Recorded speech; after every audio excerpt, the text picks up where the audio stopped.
आपका स्वागत है ऑनलाइन कंसेप्ट में। आज मैं आपको रीजनिंग का टॉपिक कैलेंडर बताने वाला हूं, जो कि बहुत ही इम्पॉर्टेंट है कोई भी कंपटीशन एग्ज़ाम के लिए। मोस्टली ये क्वेश्चन आपको बैंक एग्ज़ाम में ज़्यादा पूछे जाते हैं, एसएससी के एग्ज़ाम में एक क्वेश्चन पूछे जाते हैं, ये ना भी पूछे जाते हैं ये क्वेश्चन। तो देखते हैं हम लोग। देखने से पहले बता दूं कि अगर आप मेरे चैनल को अभी तक सब्सक्राइब नहीं किए हैं तो जल्द से जल्द सब्सक्राइब कर लीजिए, और ये वीडियो अपने दोस्तों के साथ भी शेयर कर सकते हैं। और आप हमसे जुड़ सकते हैं फेसबुक पर भी, ट्विटर पर भी। मैंने डिस्क्रिप्शन बॉक्स में उसका लिंक डाल रखा है, आप उसे पे क्लिक कर जुड़ सकते हैं। उस पर मैं रेगुलर करंट अफेयर डालता रहता हूँ। तो चलिए हम लोग देखते हैं कैलेंडर। ये वीडियो पार्ट 1 है और इसके बाद मैं पार्ट 2 बनाऊंगा। इस पार्ट 1 में मैं टाइप 1 और टाइप 2 बताने वाला हूँ कि किस टाइप का क्वेश्चन एग्जाम में पूछे जाते हैं। तो चलिए हम लोग देखते हैं। कुछ इम्पोर्टेंट बात जो कि कैलेंडर में यूज़ होने वाले हैं, मैं उसको पहले बता देता हूँ आपको। जैसे पहला पॉइंट है कि ऑड डेज। ऑड डेज क्या होता है? तो ऑड डेज होता है after living week remaining days is known as odd days. सप्ताह को छोड़कर जो लास्ट में हम लोग का दिन बचता है उसको बोलते हैं ऑड डेज। जैसे एग्जांपल ले लीजिए, 30 दिन है, उसको 7 से डिवाइड कर लीजिए। तो 7 से 30 को डिवाइड करते हैं 7 से, तो यहाँ पे हम लोग लिख लेते हैं 4 से इंटू होता है 28, और ये बच जाता है रिमाइंडर 2।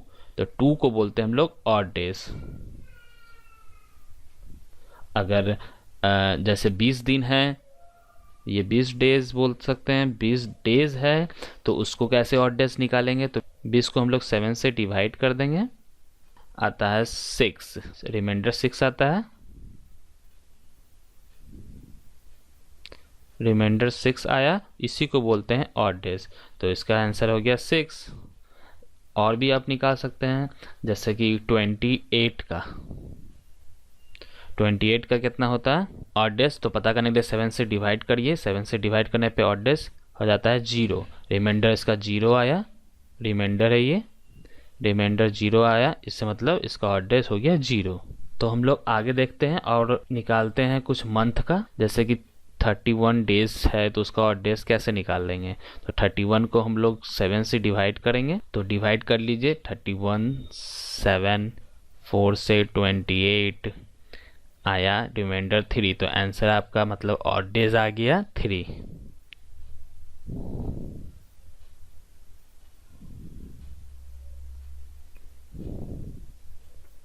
तो ऐसे निकालते हैं ऑड डेज। तो कुछ साल का जैसे निकालते हैं, ईयर वाइज अगर निकालना हो तो कैसे निकालेंगे? तो बता देता हूँ। अगर आपको दिया होगा 2 साल, 2 ईयर, तो कैसे निकालते हैं? तो देखिए, 2 ईयर निकालने के लिए एक फार्मूला है जो आपको याद रखना चाहिए। ये फार्मूला से आप जल्दी निकाल सकते हैं अगर ईयर वाइज दिया हुआ है तो। अगर मंथली वाइज दिया हुआ है, डेज वाइज दिया हुआ है तो आप ऐसे निकाल ही सकते हैं, इसको 7 से डिवाइड कर कर। अब देख लीजिए, इसका फार्मूला है जितना भी साल दिया हुआ है year by 4 plus year by 7। ये फार्मूला है जो आपको याद रहना चाहिए। जैसे कि आप एक एग्जांपल लेके मैं बता देता हूँ कि अगर 4 साल दिया हुआ है तो कैसे निकालेंगे इसका ऑड डेज? तो सबसे पहले 4/4 प्लस 4/7 फार्मूला में मैंने सेट कर दिया। अब इसे डिवाइड कर लीजिए, यहाँ पे आ गया 1, तो 4 + 1 आ गया 5/7। तो 5 7 से डिवाइड तो हो नहीं पा रहा है, तो ये रिमाइंडर आपका यही बच जाता है 5। तो आंसर आ गया 5। तो एक क्वेश्चन और देख लेते हैं हम कैसे ईयर वाइज में हम लोग ऑड डेज निकालते हैं। तो नेक्स्ट देख लेते हैं क्वेश्चन लेकर 55 ईयर का। तो 55 ईयर का ऑड डेज कैसे निकालते हैं? तो सबसे पहले इसे फार्मूला पे पुट कर लीजिए, 55/4 प्लस 55/7। अब इसे नज़दीकी नंबर से, मतलब उसमें तो डिविजिबल हो जा रहा था, प्रीवियस क्वेश्चन में मैंने बता चुका आपको कि इस 4 से इसको डिवाइड करते हैं।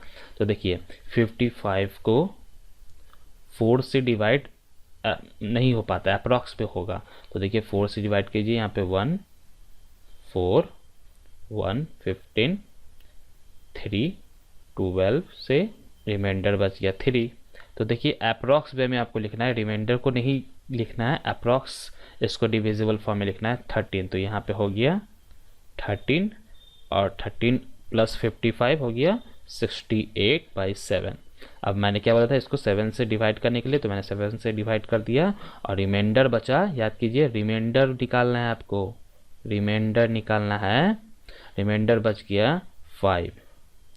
आप डिविज करके देख सकते हैं, 9 से डिवाइड होगा, 9 से इंटू कर लीजिए 63 और रिमाइंडर बच गया 5। तो रिमाइंडर कितना है 5, उसी को बोलते हैं हम लोग ऑड डेज। आई होप आप ऑड डेज निकालना सीख गए होंगे। तो चलिए हम लोग देखते हैं टाइप 1 किस टाइप का क्वेश्चन एग्जाम में पूछे जाते हैं। तो ये कुछ पॉइंट है जो आपको याद रखना है हमेशा के लिए कैलेंडर टॉपिक बनाने के लिए। तो देखिए जैसे बता दूं, इस पर थोड़ा एक्सप्लेन कर दूं कि अगर 28 डेज रहता है तो उसका ऑड डेज 0 होता है, 29 रहता है तो 1, 30 रहता है 2, 31 रहता है तो 3, अगर 365 रहता है तो इसका 1 होता है। 365 ऑर्डिनरी ईयर बोलते हैं इसको हम लोग, और 366 रहता है तो लीप ईयर बोलते हैं हम लोग इसको, और उसका ऑड डेज होता है 2। तो ये फार्मूला है जो अगर आपसे पूछ दिया जाए कि अगर 55 या 56 का ईयर का ऑड डेज बताइए, तो इस फार्मूला में आप अप्लाई कर बता सकते हैं, जैसे मैंने आपको पहले बता दिया है। और अगर वीक वाइज पूछ दिया जाए कि संडे का क्या होता है ऑड डेज, तो बता दीजिएगा आप आराम से 0। मंडे का क्या होता है तो 1, ट्यूसडे का क्या होता है 2, वेडनेसडे 3, थर्सडे 4, फ्राइडे 5, सैटरडे 6। ऐसे आप इसे हमेशा के लिए याद रख सकते हैं, ऐसे आपको क्वेश्चन जल्दी बनेगा। और ये है अगर 100 ईयर रहे, अगर 100 ईयर का बात किया जाए सब में, तो उसका ऑड डेज आप याद कर सकते हैं 5 होता है, 200 का 3 होता है, 300 का 1 होता है, और 400 या 800 या उसका मल्टीपल 400 का भी जितना भी मल्टीपल होता है सबका ऑड डेज 0 होता है। ये आपको याद रखना है, इंपॉर्टेंट है। तो चलिए हम लोग स्टार्ट करते हैं टाइप 1। टाइप 1 में एक क्वेश्चन लेकर मैं आपको बताता हूँ किस टाइप का क्वेश्चन एग्जाम में पूछे जाते हैं। तो क्वेश्चन है 16 मई 2016 को कौन सा डेज आता है, मतलब संडे आता है या मंडे आता है या ट्यूसडे आता है, तो कैसे निकालिएगा आप। तो देखिए सबसे पहले आपको क्या करना है कि यहाँ पे इसको ब्रेक डाउन कर लेना है, मतलब 2016 को आप 2000 लिख सकते हैं। हाँ, फिर उसके बाद अगर देखिए आप ध्यान दीजिए 2016 अभी चल रहा है, मतलब 16 मई 2016 में 2016 जो है वो चल रहा है, तो आप 16 को काउंट नहीं करेंगे, एक पहले का काउंट करेंगे। तो 15 यहाँ लिख लीजिए। फिर और आप फिर से ध्यान दीजिए कि अगर मई है तो क्या क्या बीत चुका है उसके बारे में आप यहाँ पे डिटेल लिखेंगे, जैसे जनवरी बीत चुका है, फरवरी बीत चुका है, मार्च बीत चुका है और अप्रैल भी बीत चुका है। तो और 16 डेट अभी चल रहा है तो आप यहाँ पे 16 लिखेंगे। आप इसको ब्रेक डाउन कर लीजिए, पहले ऐसे इस फॉर्म में आप ले आइए इसको। अब आपको सबका एक एक कर कर ऑड डेज निकालना है। तो मैंने बताया है आपको कि 2000 का ये 400 का मल्टीपल है, तो इसमें हम लोग क्या लिखेंगे 0, इसका ऑड डेज 0 हो जाएगा जैसे आपको पता है। और यहाँ 15 ईयर दिया हुआ है तो इसको हम लोग फार्मूला लगा कर निकाल सकते हैं, जैसे 15/4 + 15/7 तो आ गया 18/7 और इसका रिमाइंडर बच गया 4। तो इसमें ऑड डेज निकल गया 4। अब आपको जनवरी, फरवरी, मार्च और अप्रैल का निकालना है। जनवरी का जैसे आपको पता है कि 31 डेज होता है तो उसमें ऑड डेज कितना होंगे 3। फरवरी में ध्यान दीजिए, फरवरी में आपको अभी पता नहीं है कि लीप ईयर है कि ऑर्डिनरी ईयर है, तो मैं बता दूं कि अगर आपको ये पता करना हो कि लीप ईयर है कि ऑर्डिनरी ईयर है, पता करने के लिए ईयर को देखिए, ईयर को देखिए और देखिए इसका लास्ट डिजिट को चेक कीजिए, 16 दिया हुआ तो मतलब 4 का मल्टीपल है तो ये लीप ईयर है। तो लीप ईयर में जैसे आपको पता है कि लीप ईयर में 29 डेज होता है फरवरी में, तो यहाँ पे 29 डेज का जैसे हम लोग पता है 1 होता है ऑड डेज, तो 1 लिख दीजिए। मार्च का होता है 31, तो 3 लिख दीजिए। और अप्रैल में होता है 30, तो यहाँ पे 2 लिख दीजिए। लिखने के बाद इसको सम कर लीजिए। 3, 3, 1, 7 और 8, 9, तो 9/7 करेंगे और रिमाइंडर निकाल लीजिए। इसमें से 2 आ जाएगा कटने के बाद, तो 2 आ गया। यहाँ पर 4 आया, यहाँ पे 2 आया, यहाँ पे 0 आया और अंतिम बचा आपका 16 डेट। तो 16 का निकालने के लिए तो डेज का तो आराम है, 7 से डिवाइड कर लीजिए और इसका रिमाइंडर पता कर लीजिए। रिमाइंडर इसका आ गया 2 आ गया। अब सबको सम कर लीजिए, जितना भी सबका रिमाइंडर आया है एक एक कर जो आप निकाले हैं उसको सम कर लीजिए। आ गया पहले 4 + 2 6, 6 + 2 8, तो 8/7 कर लीजिए। फिर उसको रिमाइंडर इसका, फिर आप इसका निकाल लीजिए और डेज, तो आ गया इसका 1। तो 1 पता होगा आपको कि संडे, मंडे, ट्यूसडे में 1 किसका आता है? Odd days. तो मंडे का आता है ऑड डेज, तो इसका हो गया 16 मई 2016 को मंडे आता है। तो आई होप आप समझ गए होंगे कि कैसे निकालते हैं टाइप 1 का क्वेश्चन, कैसे बनाया जाता है एग्जाम में। तो हम लोग देखते हैं अब टाइप 2 का क्वेश्चन, किस टाइप का क्वेश्चन पूछे जाते हैं एग्जाम में। देखिए क्वेश्चन आपसे पास पूछ देगा कि अप्रैल 2011 को संडे कितना बार आता है और कौन कौन सा उसका डेट होता है। तो क्वेश्चन है, फिर से बता देता हूँ आपको। अप्रैल 2011 को संडे कौन कौन सा डेट में आता है और कितना बार, मतलब कितना टाइम्स आता है संडे। तो ऐसे पता करने के लिए आपको सबसे पहले निकाल लेते हैं हम लोग 1 अप्रैल 2011 को कौन सा डेज आता है। तो यहाँ पे लिख लीजिए 1 अप्रैल 2011। तो इसे आप निकालना है कि कौन सा डेज आता है।